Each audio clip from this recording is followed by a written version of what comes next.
From the heart of where innovation, money, and power collide in Silicon Valley and beyond, this is Bloomberg Technology with Caroline Hyde and Ed Ludlow.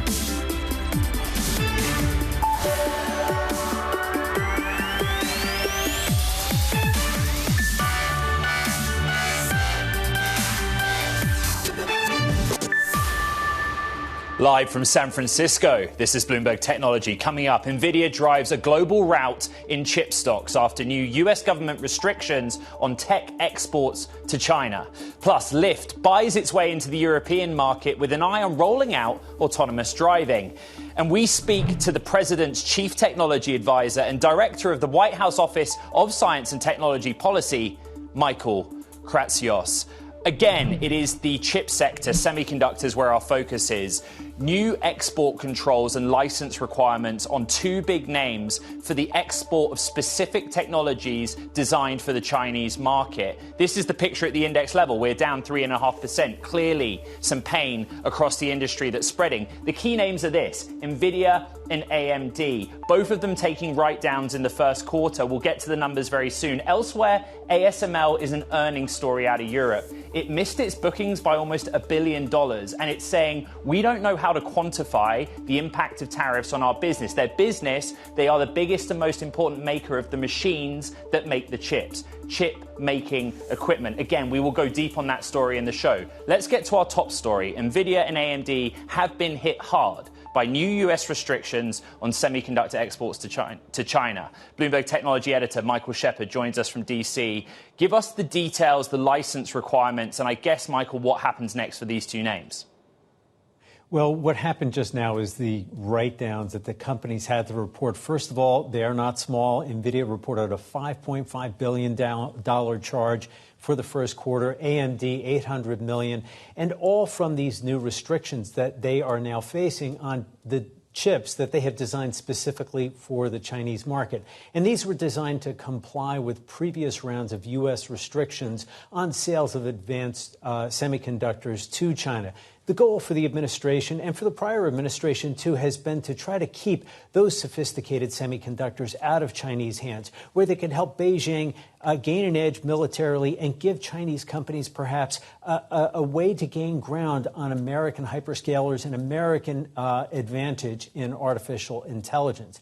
Now, the catch with these chips is that while they have been scaled down and are lower power for the Chinese market, Ed, they are also useful in inference. And this is an emerging area in AI where it is helping companies develop models faster and more effectively, something that we saw with DeepSeek. And that was one of the wake-up calls for the Trump administration as it took office, as I'm sure you'll recall. And we heard Commerce Secretary Howard Lutnick articulate this and make clear that restrictions like these would be coming.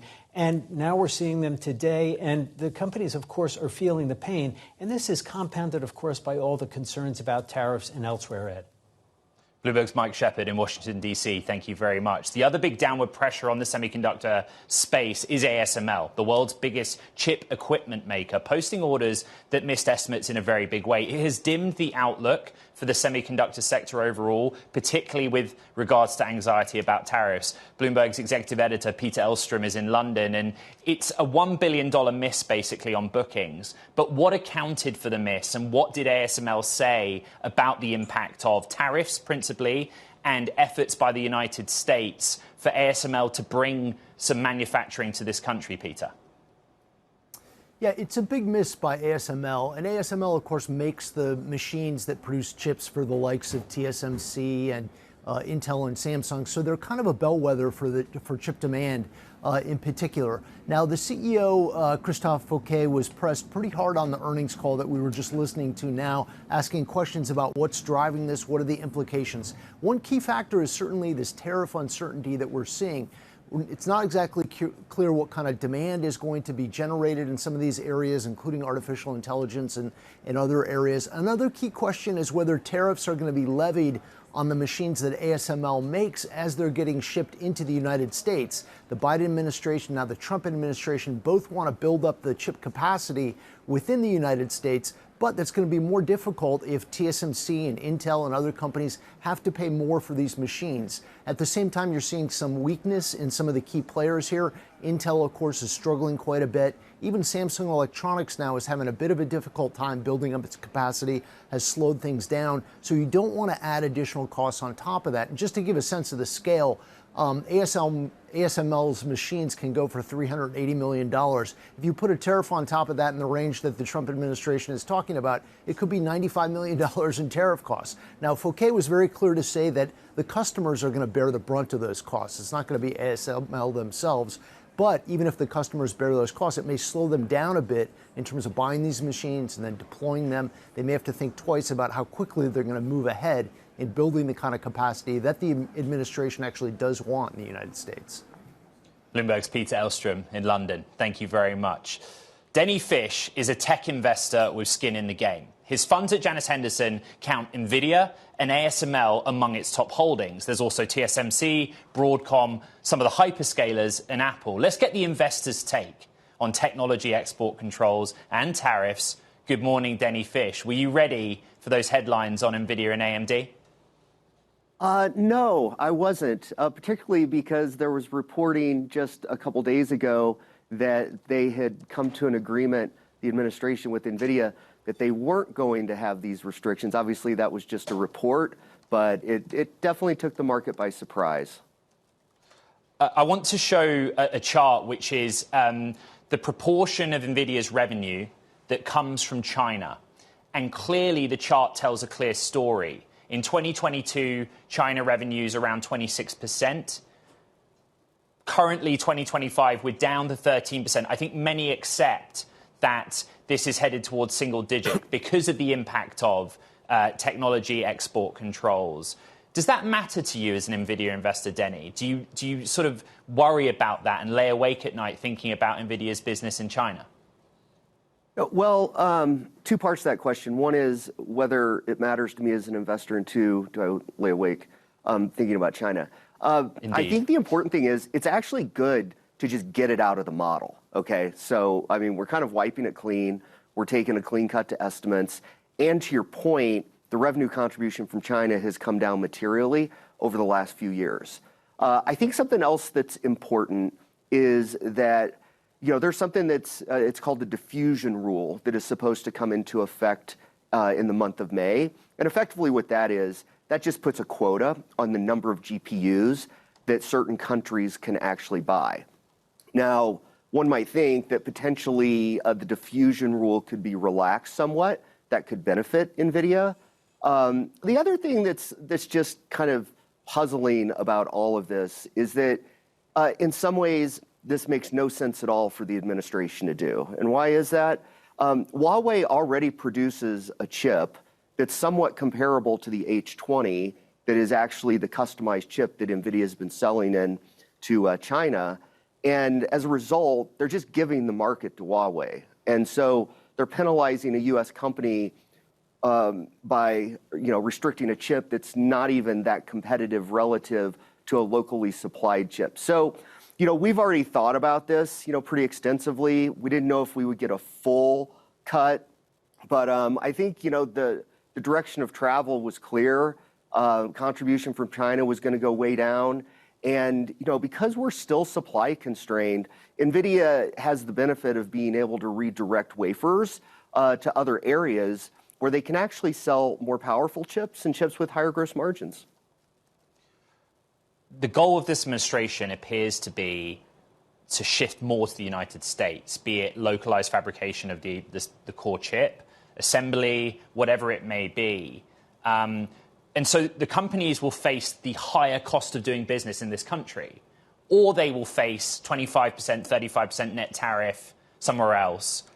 What are the pros and cons of just going with what this administration was and saying, OK, we're going to do this in America? Well, the pros are that to the extent that we actually have the capacity to manufacture leading edge chips, that's a good thing. And it's a good thing because those are the types of chips that are used in our most important industries for national security and for maintaining our competitive advantage globally. as we race towards artificial general intelligence. The cons are it is more expensive. But nonetheless, you would think that the productivity gains that we get in aggregate from deploying AI probably more than offsets what the aggregate costs would be for manufacturing the chips in the United States. And I just say, thank goodness TSMC put a shovel in the ground, several years ago in Arizona, that they're actually in a position now for companies like Nvidia and AMD to actually announce that they're going to be producing leading-edge 2-nanometer chips with TSMC in Arizona, as well as configuring full systems in the United States from a manufacturing standpoint. A story we put heavy emphasis on this week. So Nvidia is your top holding across a couple of funds, right? TSMC is always in there. You said, thank goodness that's the case, basically. But how does your thinking now change, right? Do you stick with this idea that capital expenditures will continue to grow in 25, 26, 27, the hyperscalers will continue to take from Nvidia, or are you now going to adjust where you put your emphasis, Denny?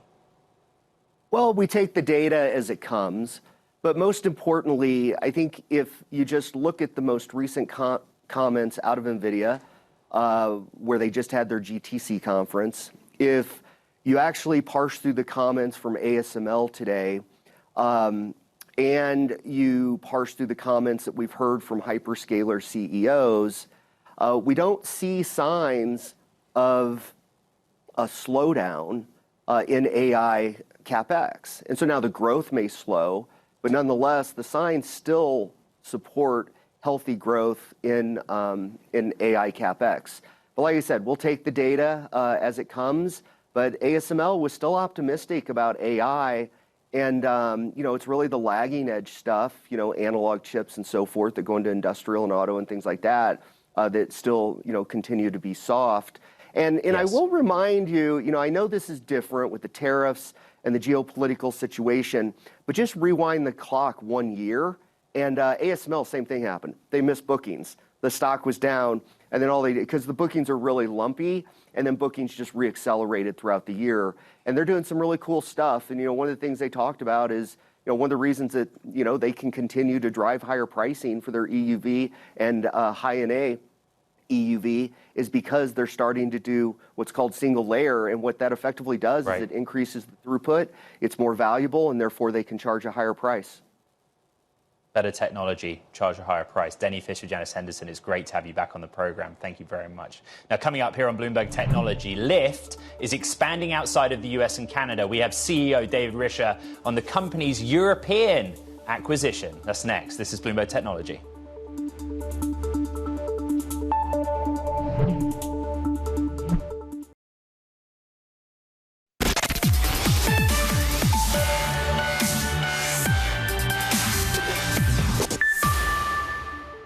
Some deal news. Lyft has agreed to buy the European multi-mobility and taxi-hailing app FreeNow for about $197 million.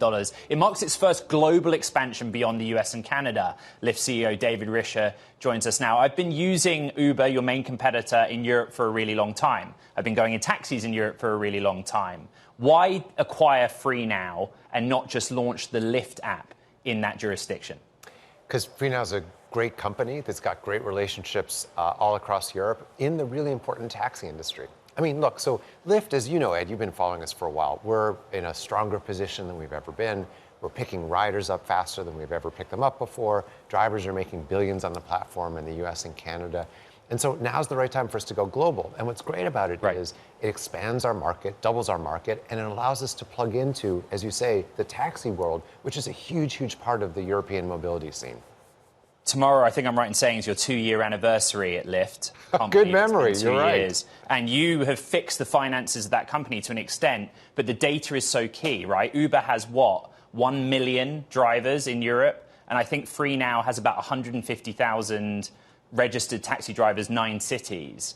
How do you bridge the gap? Are you confident you can bridge the gap? Yeah, I am. So the good news is, FreeNow is a great company. And one of the things that makes them so strong is they really understand the local dynamics, market by market by market. Here's the thing. The mobility market in Europe for this kind of ride hailing is about 40 billion euros. Half of that are offline taxis. This are literally still people calling up a taxi company and saying, come take me to the airport, come take me, I'm going on a business trip, whatever it is. So while it's true there are other companies there, FreeNow is the leader in the taxi space. And remember, as you know, taxi is kind of an elevated experience to a lot of Europe. Think of the London black cab. So we think the company is really well positioned to really sort of continue to grow and take over the much bigger space. But it is a company that's only recently broken even. It's had historic losses. What are you modeling for in terms of what it adds to your top line and bottom line, and how immediately? Yeah, so it's a profitable company. It has about $1 billion in bookings, which is significant. Now, Lyft, of course, has $16 billion in bookings, so there's a lot of growth, ahead of both of us. But it'll be financially accretive for us, which is wonderful. And I think as they've been owned by Mercedes and BMW, two great sort of storied, auto manufacturers. But I think combining with us is going to give them some new energy, some new expertise to really allow both of us to grow. There is zero mention in the release about autonomous driving, and every sell-side note about this deal says it's your plan to roll out autonomous driving in Europe with those two OEMs that you just mentioned. Yeah, so here's how we think about autonomous. As we've said, first of all, of course, it's happening. In the US, we're actually a little bit further ahead. Europe, a little bit not so much. One of the great things FreeNow has is, two. They've got great relationships with European regulators, and they've got great fleet management. And as you and I have discussed before, fleet management is so important to autonomous. So, yeah, we think it sets us up really well. Let's be clear, this is going to be years down the road, but it's a really important part of the overall strategy for being a global player. 2 years in, you've done some M&A. Will you do more M&A, and where? Never say never, but this really is our focus right now, right? The good news is, again, FreeNow is a great, strong company, and we've got so much to build on. So we're going to be really focused on our European expansion, obviously, making sure it's a big success. And then, who knows? We'll talk later about something else. Engine Capital, activist investor, they want to change your board. Your reaction, please. We interact with shareholders all the time and, listen to their feedback, take it seriously. There's a whole process for dealing with activist investors that we're involved in. But broadly speaking, if you look at what shareholders want, capital return, we're giving out $500 million in a share buyback. Growth, we're growing, we're now expanding, we're strengthening our business by going international. I think we're really well positioned to address all of the issues that shareholders bring up. Sorry to interrupt, David. Yeah. Have you spoken to them about the FreeNow deal since it happened? No. Okay, that's kind of interesting. Final questions on technology. Atlanta technology partnerships, May Mobility. Operationally, give me an update, please. Yeah. So you're referring to the partnership we have with May Mobility, an autonomous vehicle group or company. That's on track for this summer. So super excited to launch right in the middle of downtown Atlanta. On track for this summer being commercially on track, or this is a kind of toe in the water? Well, it's on track for us to start operationally this summer in Atlanta, and then it'll grow from there. But first, we got to get riders in the cars, and that'll be sometime this summer. Because I have the time to do so. 2 years in, what would you score yourself or grade yourself on the job you've done as the Lyft CEO? Look, I am a self-critical person. I am. I guess maybe one of the things that I do is always look for the next thing. But I do have to say, I'm proud of what we've accomplished as a team over 2 years. Getting to profitability, $700 million plus in free cash, and maybe most importantly, picking up riders faster than ever and drivers making more on the platform than ever. So if I look at it from the customer's point of view, we're doing super well. It's up to other people to tell me how I'm doing as a CEO. And the street gives you a lot of credit for that. M&A, maybe they didn't see coming so much. Maybe we'll see some more. Lyft CEO David Risher, thank you for joining us here on Bloomberg Technology. Now, coming up, Americans are still using Chinese e-commerce apps to shop cheap alternatives to some high-end brands. We're going to drive into the surge in sales for Temu and Shein. That's next. This is Bloomberg Technology.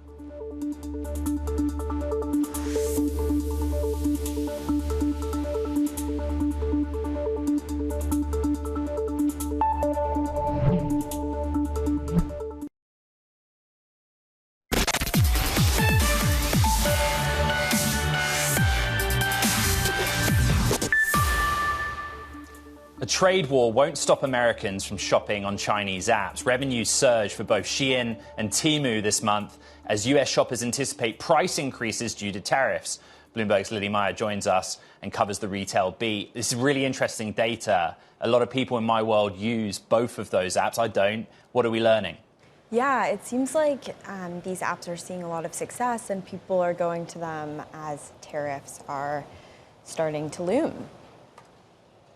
The eco data kind of comes in here, right? When you think about tariffs, we think about passing on the costs to the consumer. Through your beat, through the tech companies that are in the e-commerce space, what are we learning about the consumer in that March data?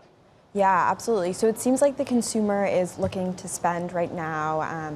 The eco data showed a lot of spending, and it seems like people might be stocking up or buying now before prices might get more expensive. Lily, you cover retail, specialty retail in particular. What are you learning about tariffs? Like, how do companies really think about what happens next? Do they even know? Yeah, so a lot of companies are doing different things. A lot of the companies I cover report in the next month, so that will be really interesting to hear, what they're looking to say to investors and shareholders. But it seems like a lot of people are in kind of a wait-and-see mode. They're not exactly sure how tariffs are going to impact their business, and they're trying to figure that out. Bloomberg's Lily Meyer, great to have you on here on Bloomberg Technology. Thank you very much. Now, coming up, Mark Zuckerberg's email reveals his Instagram and WhatsApp strategies from the past. We're going to go back to that antitrust case next. Let's get to markets as well. It is the semiconductor space that's dragging down technology shares broadly, but the NASDAQ 100 is under pressure, generally speaking, and by association, some of the other key names in our world, the hyperscalers, consumer tech, under pressure. Bitcoin is going in the opposite direction, $85,000 per token, up 1% or so in the session. But it's not behaved uniformly, like as risk on, risk off. It doesn't sort of take into account the same factors tech does. We'll dig into that later in the week. Be right back. This is Bloomberg Technology.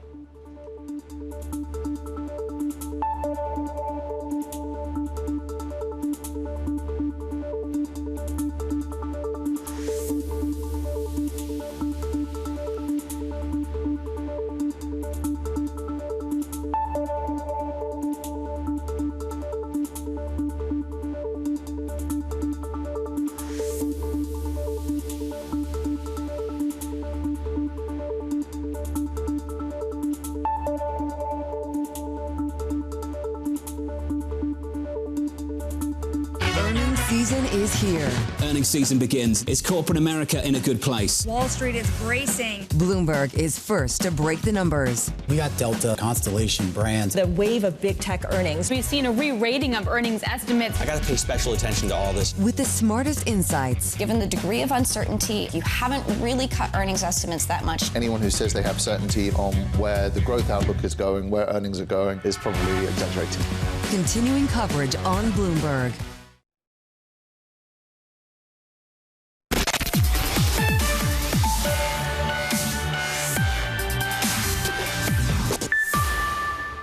Welcome back to Bloomberg Technology. I'm Ed Ludlow in San Francisco. The market's picture is very clear. We are under pressure, and that largely comes from the chip sector. New U.S. restrictions on technology imports to China, specifically for Nvidia and AMD, that is causing pain. But by association, you see a lot of the Mag 7 megacap names down. Earnings season is right around the corner. The underperformance of the Philadelphia Semiconductor Index distills that chip pain. The single names we know about, Nvidia, AMD, very interesting discussion throughout the show on how long that pain will last. But ASML is an earnings story. It missed bookings by $1 billion. Later in the program, Pierre Ferragu, New Street Research, is going to come on and give us deeper and more granular context about this name. There is other news. Elsewhere, in his second day on the FTC's antitrust trial, Mark Zuckerberg revealed that he once considered spinning off Instagram back in 2018. In a letter to senior leaders, he writes, quote, "I'm beginning to wonder whether spinning out Instagram is the only structure that will accomplish a number of important goals. We should keep in mind that there's a real chance that all our work to build a family of apps may be something we don't get to keep." For more, Bloomberg's Kurt Wagner, who has been in the courtroom at that trial, joins us. Let's go back over it and explain it. At one time in 2018, of his own volition, Mark Zuckerberg considered spinning off Instagram. What does that mean in the context of this trial? Well, it's very prophetic, right? Obviously, he was sort of foreseeing the issue that he's facing right now coming down the road for him. That's, 6, 7 years ago. I don't think the fact that he thought about doing this really, hurts him so much today. I think it was shared in the context of the FTC trying to show that Instagram has perhaps harmed users, right? That's part of their play here, is that they want to show that buying Instagram, buying WhatsApp was actually bad for consumers. And if they can show that, Mark Zuckerberg even thought, hey, maybe we shouldn't be doing this 7 years ago, maybe that's a sign that they weren't, employing the best strategy for consumers. But it is a very interesting thing, in part because it was so foreshadowing of where he is today. This is a multi-week, potentially multi-month process. What else does the audience need to know about the trial and proceedings? Where has Meta focused and where have the FTC focused? It really hinges on this definition of what the FTC is considering the friends and family sharing social networking market, right? So they're saying, hey, look, there's a lot of places you can spend time online. There's very few places where you actually go specifically to share with your friends and family. And that is where Meta has their monopoly. This is the FTC's case. Meta, on the other hand, is arguing, hey, wait a minute, we have tons of competitors, right? TikTok is a competitor. Apple's iMessage is a competitor. Obviously, X, Elon Musk's X, and none of those, by the very narrow definition that the FTC is going with, are considered competitors. And so this is basically a fight to determine what the market should be. And if the FTC succeeds in keeping it very, very narrow, they may have a good case. But as Facebook has pointed out repeatedly, they consider their competition very wide. Bloomberg's Kurt Wagner, who I am sure we will come back to multiple times over the course of proceedings. Thank you very much. Let's break down more on what the FTC's trial against Meta could mean for innovation, regulation, the future of digital markets. Joining us now is Jennifer Huddleston, Technology Policy Senior Fellow at the Cato Institute. And as a piece of documentary evidence in a trial like this, the CEO at the center of it, in a letter 7 years ago, saying maybe we should spin off Instagram. How does that play in this environment? What is this environment of antitrust that this trial represents? We've seen a lot of animosity towards some of America's leading tech companies and this presumption that big is automatically bad. One of the key elements of the FTC's case is it's basically imagining a world that never existed. It's trying to ask for a do-over on an acquisition it approved more than a decade ago. And at the same time, the social media dynamics have been changing. They were changing in 2018 when that letter came about. They were also changing more recently with the emergence of things like TikTok. We have to remember that at the time Meta acquired Instagram and WhatsApp, these were not surefire successes. In fact, there were jokes, particularly about the acquisition of Instagram at the time, kind of, why are they doing this? Why are they paying all this money? We don't want to see a world where government enforcers penalize businesses for taking risky chances that turn out to be good bets and turn out to allow more innovation and more benefits for consumers in the market. This is a trial, and it is contested between the FTC and Meta. But we are, a few months into this new administration in the White House. Prior to the election and after the inauguration of President Trump, many put emphasis on Vice President J.D. Vance's views on big tech and antitrust. How does that context play here in the trial? It seems as if this administration will follow through with the general attitude towards big tech that the prior administration did. If you look at the history of many of these cases, many of them began in the first Trump administration. Then we saw further gasoline on the fire during the Biden administration, particularly under Chair Lina Khan at the FTC, and this real push towards this big is bad mentality. It seems like so far, both with the remedies proposed in the Google cases, as well as with what we're seeing in the Meta case, that this administration seems determined to continue that shift away from the kind of law and economics, consumer welfare-based approach to antitrust to something that makes more presumptions about competitors than consumers, and something that perhaps is using antitrust enforcement for other policy goals. And that should be concerning, because if we lose focus on the consumers whom antitrust was designed to protect, we risk losing the purpose behind antitrust and making this powerful tool more subjective. Jennifer, why would a breakup of Meta and its family of apps be bad for the consumer?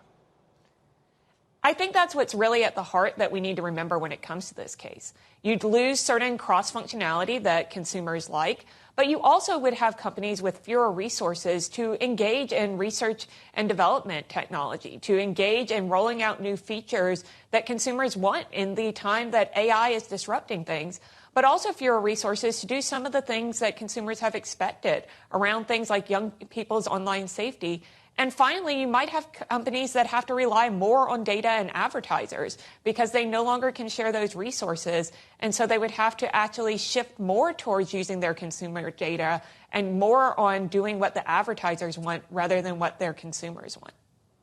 Jennifer, the core of Meta's argument or defense is that the FTC has this narrow definition, but they're misunderstanding the marketplace, that Meta's competition is TikTok and that it is YouTube. How successful do you think that defense will be?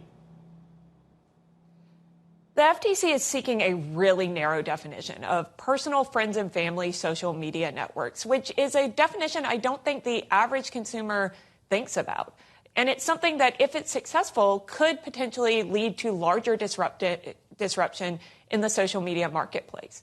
Not only does this definition exclude companies like TikTok that are incredibly popular with Gen Z, it also excludes other messaging apps like Signal. It excludes platforms like Snap that have grown in popularity. So it doesn't seem to reflect the experience of the average consumer when it comes to social media and messaging, let alone when it comes to broader conversations around things like advertising or entertainment more generally. In your research and your review of policy, pending the outcome of this trial, do you expect actions against other big tech names? And if so, who? We have already seen cases against 4 of America's leading tech companies. Google, which is now in a remedies phase in one of its cases. There are also pending cases against Amazon and Apple, and of course this case against Facebook and Meta. All of these cases really raise concerns about the potential government intervention into what has been a very dynamic ecosystem. Not only could these cases have consequences for consumers, but there's going to be a question as well of what are we missing out on while companies spend their time dealing with enforcement actions instead of innovating and trying to provide better things for consumers. What sort of message does this send to the startup ecosystem? Jennifer Huddleston of the Cato Institute, thank you very much. We'll be right back. This is Bloomberg Technology.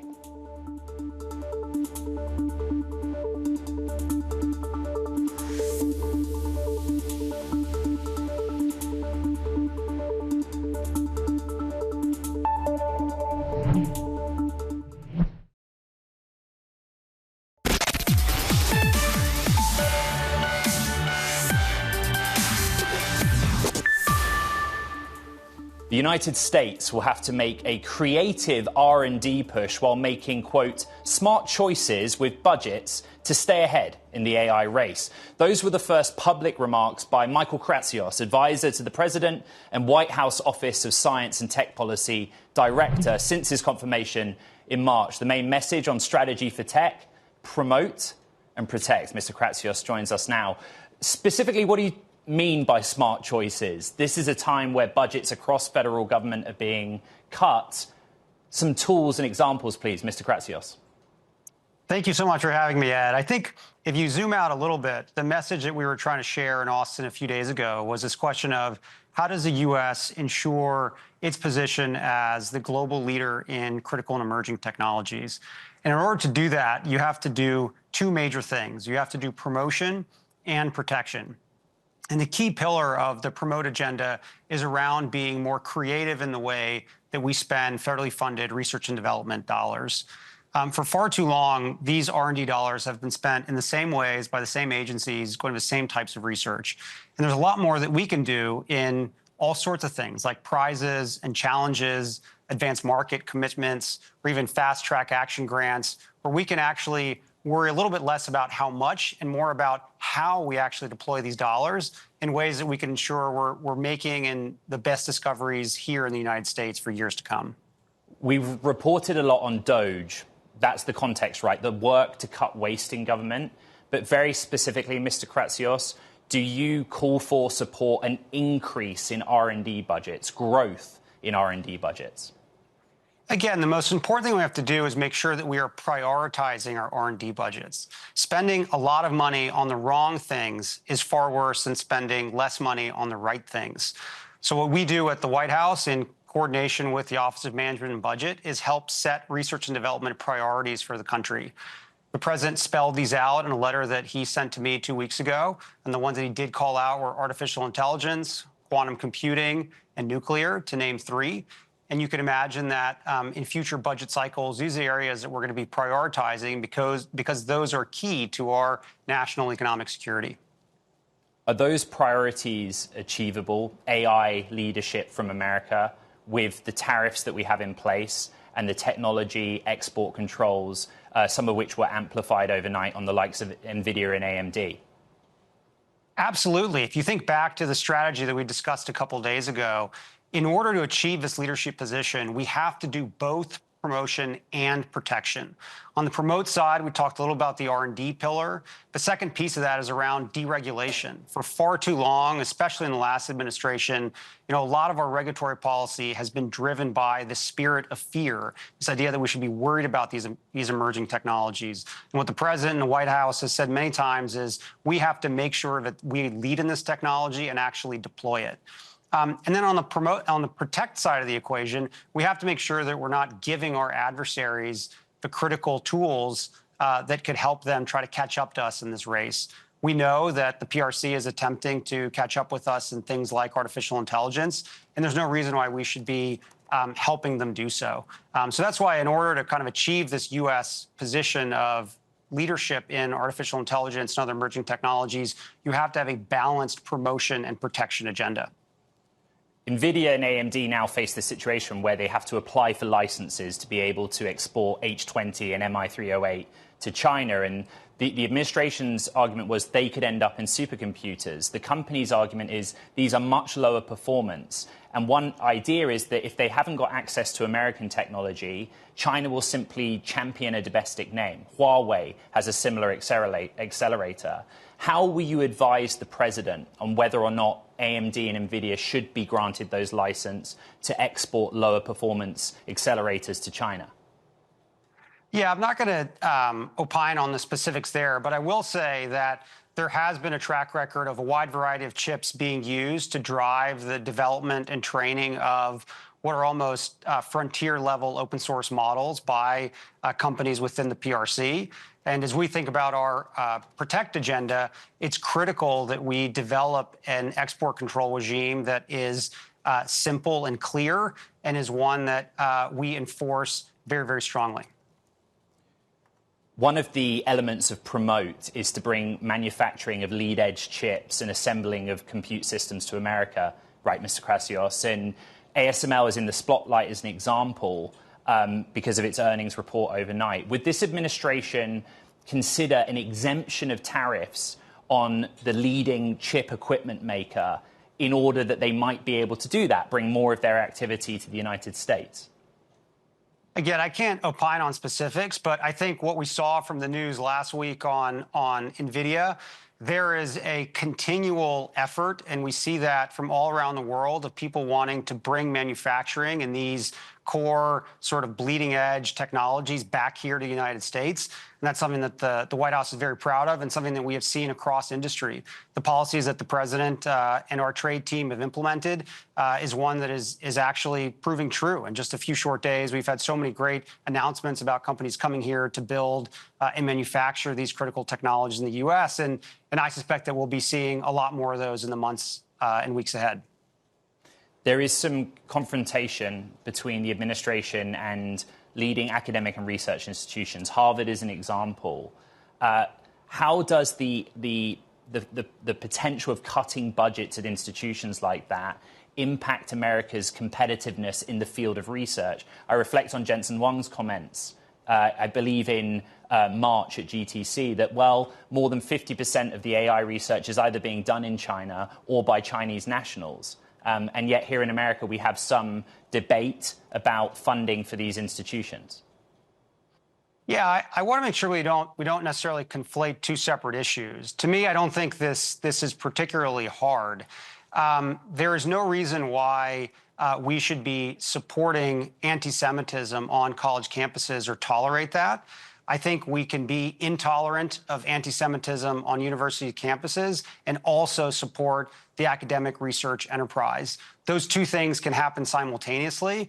And I think, first and foremost, these universities think very carefully about Title VI, and I leave that to the DOJ and to DOE, Department of Education, to think about. On my end, and what I've advocated very strongly is we continue to need great universities to work on basic research that has funded and fueled our innovation ecosystem for decades. And that's something the White House will continue to advocate for, while at the same time, we can never stand for anti-Semitism on our university campuses.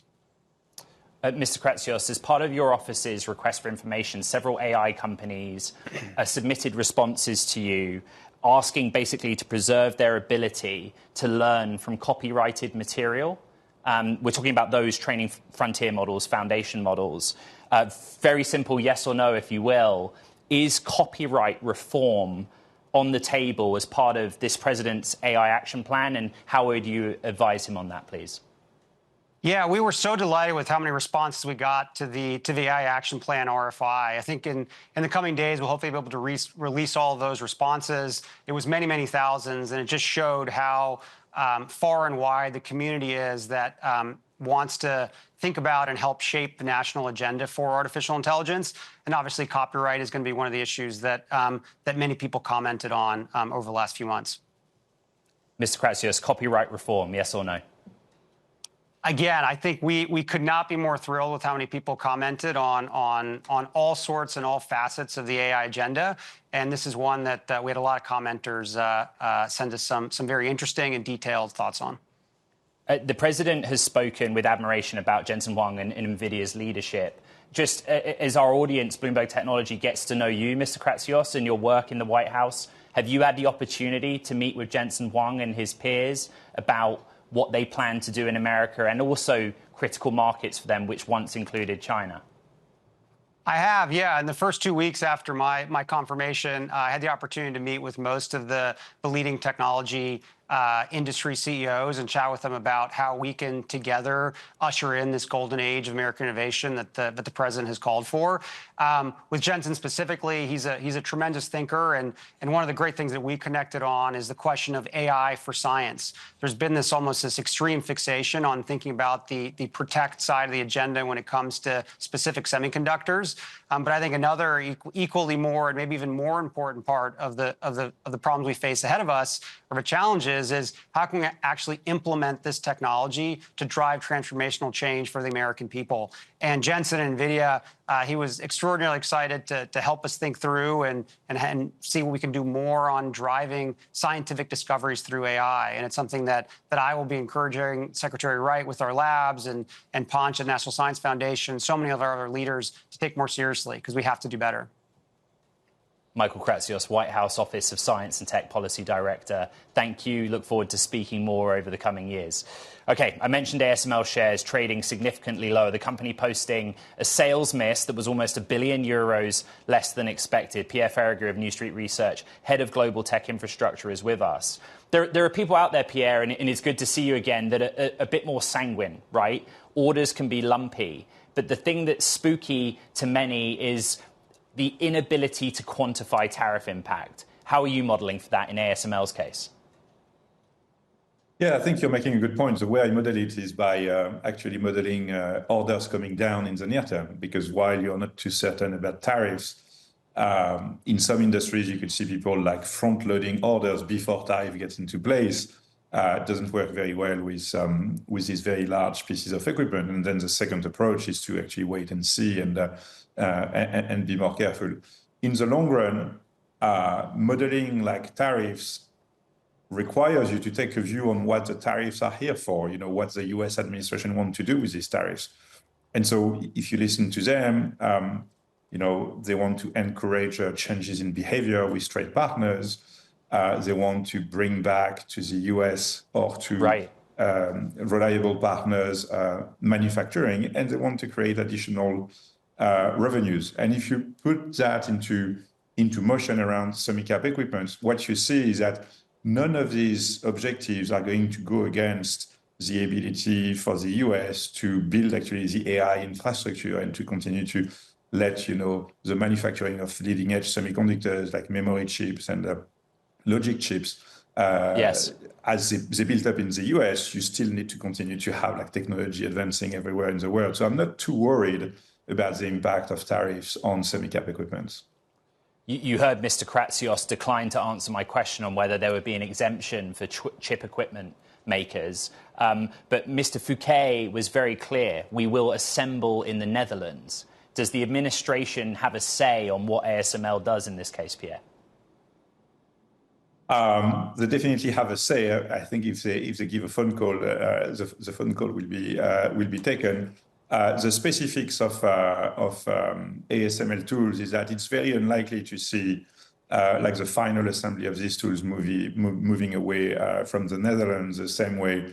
It's very unlikely to see like the most leading edge manufacturing node of TSMC moving away from Taiwan. It's probably like a hard limit that cannot be surpassed. Now, what Monsieur Fouquet said as well is that increasing the amount of manufacturing done in the US, which is already very significant, yes, very near to where I live. You already have like very critical stages that are being manufactured, like the light source, which is the most critical piece of the EUV tool, is manufactured in the US. And seeing that going up is a possibility. Like changing like the final assembly of these tools is, yes, probably a stretch and in practical terms, not doable. Right. Pierre Ferragu of New Street Research, good to catch up, have you back here on Bloomberg Technology. Well, that does it for this edition of Bloomberg Technology. Huge thanks to those of you that submitted questions for some of our key interviews throughout the hour. There is a lot to recap. Don't forget to check out the podcast. You know where to find it on the Bloomberg terminal, as well as online on Apple, Spotify, and iHeart. What a week. From San Francisco, this is Bloomberg Technology.